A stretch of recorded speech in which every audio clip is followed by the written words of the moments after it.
Hey everyone, and welcome back. It's Wednesday, February 5th. And man, the news just doesn't stop, does it? Never a dull moment these days. Definitely not. We've got trade wars heating up, Yeah. political shakeups, international incidents, and even a 2,000-year-old mystery that's finally getting unwrapped. Well, let's not waste any time. What's first? Right to it. Let's start with the U.S.-China trade war. It seems like it's heating up again. China is now challenging those new tariffs that President Trump put on fentanyl imports. They're Yeah. taking it to the WTO and calling the tariffs protectionist. It's interesting because this isn't really just about fentanyl, is it? Yeah. It's about this broader trade war that's been going on. And Mhm. China's really trying to push back against what they see as unfair U.S. tactics. The WTO is already kind of struggling with its dispute resolution system. So this just adds another layer of complexity to it all, you know? Oh, yeah. I've been reading some expert analysis saying that China's challenge probably won't succeed. But even if it does, the U.S. hasn't exactly been known for following WTO rulings that they don't like, which could actually set a dangerous precedent for global trade. Absolutely. It feels like we're in a bit of a standoff. Speaking of following Trump's lead, Argentina just announced they're leaving the World Health Organization.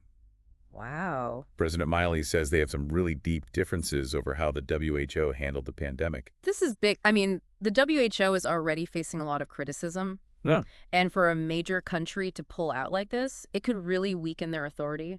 And it might encourage other countries to follow suit. It's a domino effect. Exactly. Okay, let's switch gears for a second and talk about Elon Musk. Okay. He's gone from being, a tech CEO to being like a full-blown government disruptor. Yeah. Now he's heading up this new Department of Government Efficiency. Yeah, and he's already shaking things up, right? Big time, especially at USAID.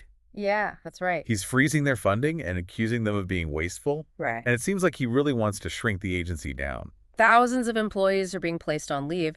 And the thing is, it's really unclear what the future holds for USAID. And the impact of this is already being felt globally. We're getting reports of projects being halted in Ukraine, Afghanistan, Egypt. It's serious. People are really concerned about whether the U.S. is actually committed to foreign aid anymore. Right. It makes you wonder, is this a temporary restructuring, or is it the beginning of the end for USAID? This has huge implications for global development and for U.S. foreign policy. Huge. And while we're on the topic of controversial moves, President Trump just signed an executive order barring transgender women from competing in women's sports. Oh, wow. This applies to high schools, universities, even grassroots sports. I mean, this is a really charged issue. Absolutely. You have Republicans who are praising it as a victory for fairness in women's sports, but then you have LGBT and human rights groups calling it discriminatory.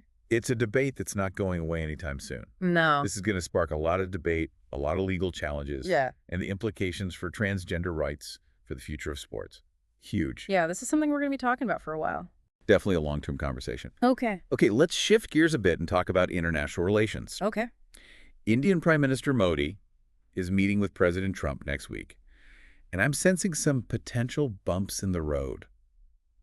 Ooh, like what? Well, the trade tariffs, for one. Yeah. And then there's the whole issue with the deportation of undocumented Indian immigrants. They've had a pretty warm relationship in the past, Yeah. But this visit is happening in a very different political climate. It's going to be a real test of their diplomatic skills, the outcome of this meeting. It could have big implications for trade, for security, for global partnerships. For everything. And in other news, Italy just released a Libyan war crime suspect who is being detained under an ICC warrant. What? Yeah, the Italian justice minister is citing errors and inaccuracies in the warrant. But a lot of critics are pointing to Italy's close ties with Libya as the real reason. This is causing outrage. The ICC is demanding answers. And there are even accusations that political influence played a role in the decision. It's a math. It really raises some serious questions about international justice and whether powerful countries can actually be held accountable for their actions. It does make you wonder. Yeah.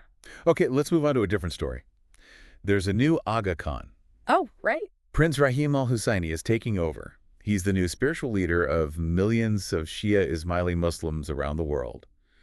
And he's succeeding his father, Prince Karim Aga Khan, who passed away recently. The Aga Khan has always been a powerful advocate for social and economic development, so it'll be interesting to see how the new Aga Khan shapes his own legacy. It's a new era. It is. Now, unfortunately, we have to get into some heavier news. Okay. Sweden is dealing with its deadliest mass shooting ever. Oh, no. A gunman opened fire at an adult education center in Örebro.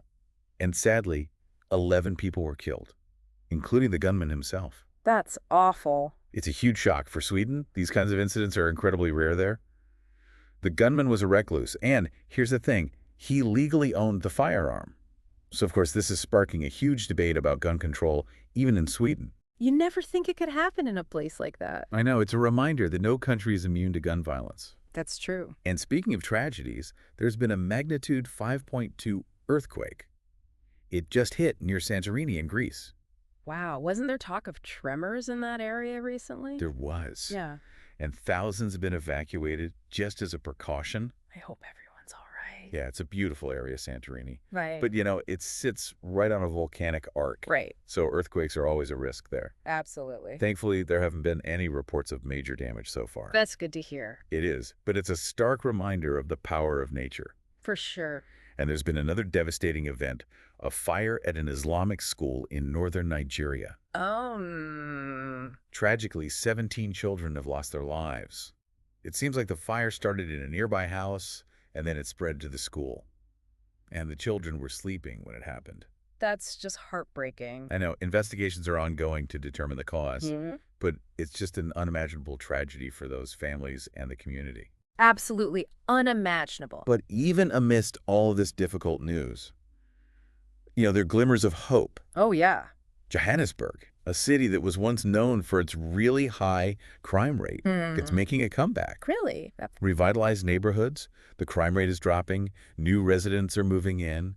It's really a testament to the community's effort to overcome these challenges and to rebuild. It's inspiring, for sure. And last but not least, for all you history buffs out there, scientists have managed to virtually unwrap a 2,000-year-old scroll from Herculaneum, you know, the one that was charred by Mount Vesuvius. Oh, wow. That's amazing. They're using X-ray imaging and artificial intelligence to actually decipher the text. The text has been hidden for millennia. Yeah. It's incredible. This is groundbreaking. It could reveal so much about the past. It could change how we understand history. Absolutely. It really shows how technology can help us unlock the secrets of history. I love these stories. Me too.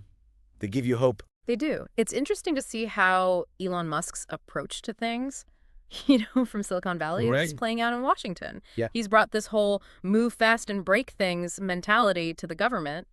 And, well, it's definitely creating a stir. Yeah, he's shaking things up. But the question is it for the better? Like, what's happening at USI is really concerning. Right. These are real people losing their jobs. Yeah. Important projects are being put on hold. Yeah, and I think that's a really valid concern. You know, there's a risk that in his push for efficiency, Musk might be overlooking the human cost here and just the complexities of foreign aid. It's going to be crucial to see how he balances, you know, his drive for reform with the need for accountability and effectiveness. Absolutely. It's a tough balance to strike. Speaking of shaking things up, President Trump's proposal to take over Gaza sparked quite a reaction. It's definitely a bold idea. Yeah. Resettling the Palestinian population, turning Gaza into a resort destination. I mean, It's something else. it's definitely generated a lot of controversy, hasn't it? Oh, yeah. Critics are arguing that it violates international law, that it completely ignores the rights of the Palestinians. They see it as an attempt to just erase Palestinian claims to the land. And it's not just the Palestinians who are concerned, right? Arab countries, the ones that would be expected to absorb this influx of refugees, under this plan, they're pushing back, too. Yeah, they're already dealing with their own issues. And they're not exactly eager to take on this burden.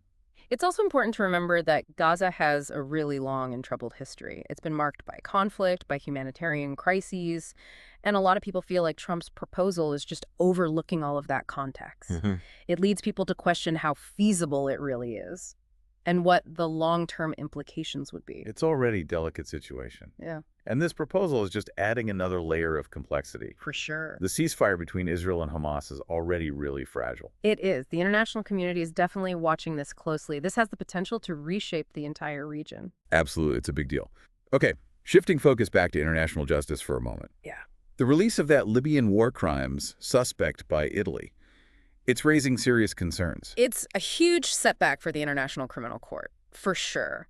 It undermines all the efforts to hold perpetrators of war crimes accountable.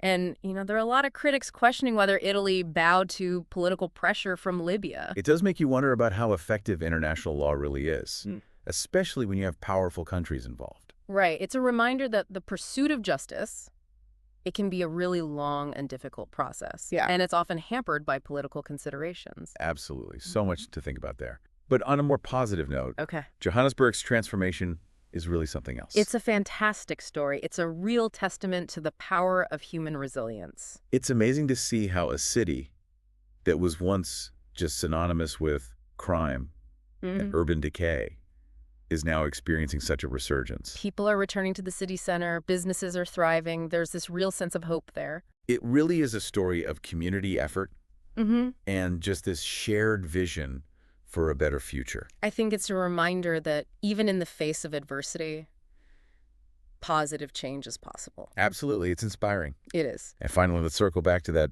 2,000-year-old scroll from Herculaneum. Oh, yeah. It's amazing how technology is helping us unlock the secrets of the past. It really is like something out of a movie. Just imagine all the stories the scroll could tell, the insights into ancient Roman life that have been hidden for centuries. It's incredible to think about. It's a testament to human ingenuity and the enduring power of history. It really sparks the imagination, doesn't it? It does. It reminds us that there's always more to discover. Always more to learn. Exactly. You know, it's interesting. We've been talking about these big changes happening all over the world, really. And it seems like even corporate America is feeling this shift. Oh, how so?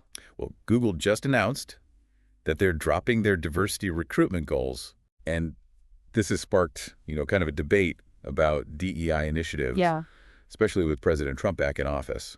It's definitely a different landscape now than it was just a few years ago. There was so much momentum for diversity and inclusion back then.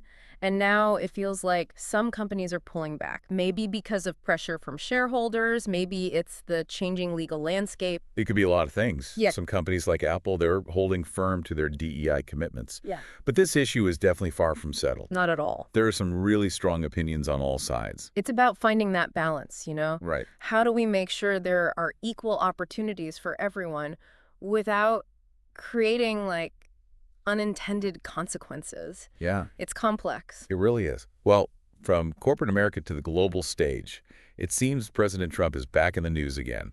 This time, it's his controversial plan for Gaza. Ah, yes. This idea of resettling the Palestinian population and developing the territory into a resort destination.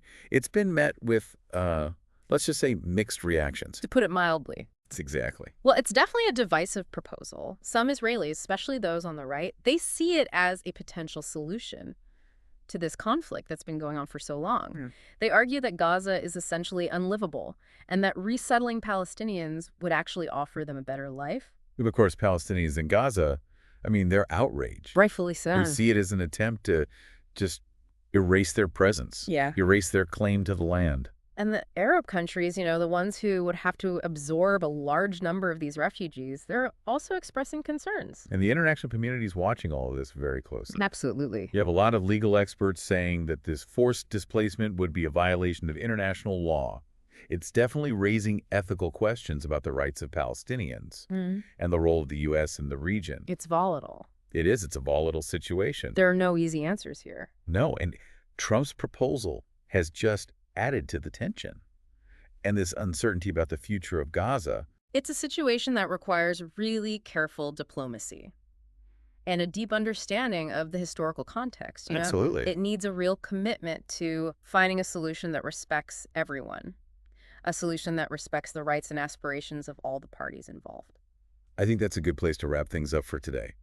From trade wars and political upheavals to natural disasters and even scientific breakthroughs. It's been a whirlwind. It really has, a whirlwind of a day. It's been filled with stories that highlight just how complex, how challenging our world is right now. But, even with all the turmoil, there are these glimmers of hope. Right. There are always those stories of resilience, of human progress that remind us that we're capable of good. That's a great note to end on. As always, we encourage you to stay informed, stay engaged, and keep those critical thinking skills sharp. Couldn't agree more. Thanks for joining us today, and we'll see you next time.